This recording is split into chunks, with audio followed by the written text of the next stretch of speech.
A Day for Earth, Part 1. The year in America was 1969. Not all was well. Not all was fine. For more than a decade, the U.S. nation struggled with itself. Civil rights, Vietnam, assassinations in plain sight and in stealth. A land led by a man named Nixon. Yes, our president was a crook.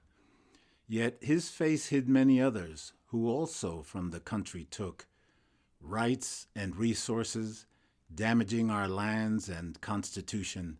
Politicians, multinationals, allowed or engaged in much pollution. But what many in our country did not yet know was true was that many aspects of our lifestyles were to the earth destructive too. We did not all of us see it. No, we did not at first.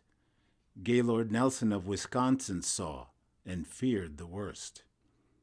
Ahead of his time, perhaps, he fervently sought to point out what would become a cry of many, become a national shout.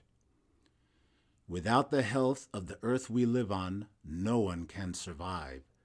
No generations doing better than previous, no democracy to thrive.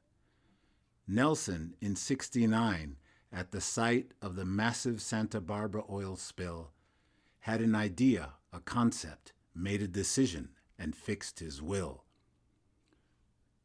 To see profound change happen with our environmental attitudes.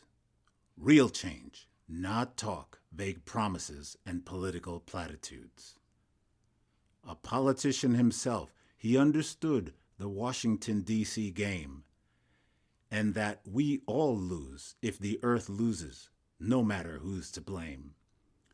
The senator and one-time conservation governor thought, and his thought evolved. To make the changes he knew were needed, he'd have to get the people involved. Teach-ins held at college campuses provided an inspiration. He sensed also a real caring for the environment across our nation. If we could tap into environmental concerns, infuse student anti-war energy into the cause, he reasoned it would wake up passive politicians and give Washington, D.C. true pause. September in Seattle, campus events approaching, he did announce in a speech his intention to unite the separate efforts and the national audience reach.